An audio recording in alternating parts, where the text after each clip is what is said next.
C'est vrai que j'ai entendu beaucoup de choses qui se sont dites à mon égard, des choses vraies, des choses fausses. Ça n'a pas été évident. Et c'est vrai que moi, je suis venue ici pour vous raconter mon histoire, ce qui s'est réellement passé depuis le début. C'est parfait. Moi, ce qu'il faut savoir, c'est que j'ai consulté cette voyante à 17-18 ans. Aujourd'hui, vous en avez Aujourd'hui, j'en ai 24. C'est ça. Donc, j'étais absolument pas connue. Je n'y avait absolument pas les Marseillais. J'ai consulté parce qu'entre amis, on se disait la voyance, c'est cool. Peut-être qu'on peut lire notre futur. Pourquoi pas, autant essayer. J'ai donc tapé sur Internet voyante sur Marseille. Ah, d'accord, c'est juste, vous avez tapé sur Internet, vous êtes tombé sur... Le premier nom, c'était celui-ci. Incroyable. Donc, j'y suis allée. D'accord. Voilà.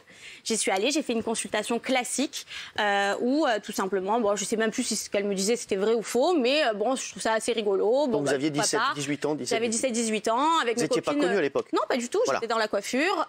Donc il n'y a absolument rien d'autre qui se passe. Je fais cette consultation et je ne vois plus cette personne-là.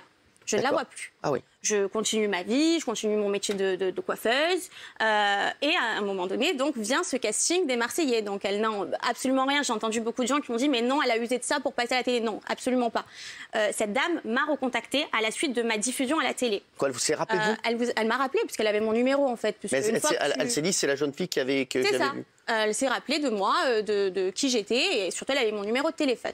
Donc moi, je vois pas où est le mal. J'ai eu un bon feeling avec cette personne. Elle me dit qu'elle a envie de me voir, parce qu'elle m'a vue à travers la télé. Donc je me dis, pourquoi pas, je vois pas où est le mal, pourquoi pas repartir dans son cabinet.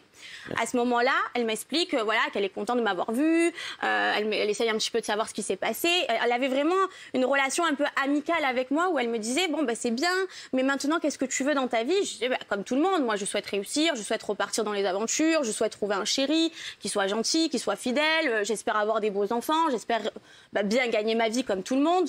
Ah, ok, à plusieurs. Donc, on se fait plusieurs rendez-vous à travers ça, où elle me dit, tu sais, moi, je vois ça pour toi. Mais donc, vous la voyez plusieurs fois après. Je sais plus combien. Très peu, mais.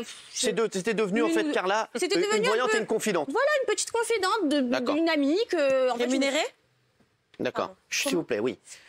Une amie où je me disais, elle veut mon bien, moi je lui raconte un peu ce qui se passe, j'ai confiance en elle, il n'y a rien de mal. Et puis arrive un moment donné où elle me dit, écoute Carla, faut vraiment que je te voie. Donc je me dis, ok, qu'est-ce qui se passe? Donc c'est elle qui vous appelle pour vous voir? Il faut vraiment que je te revoie. Alors moi je me dis, peut-être qu'elle a eu un flash, peut-être qu'elle elle m'a dit quelque chose, je sais pas. Donc je vais la voir à son domicile. Où là, elle n'est pas seule, d'accord? Elle est avec une dizaine de personnes, parce que c'est comme ça qu'ils vivent.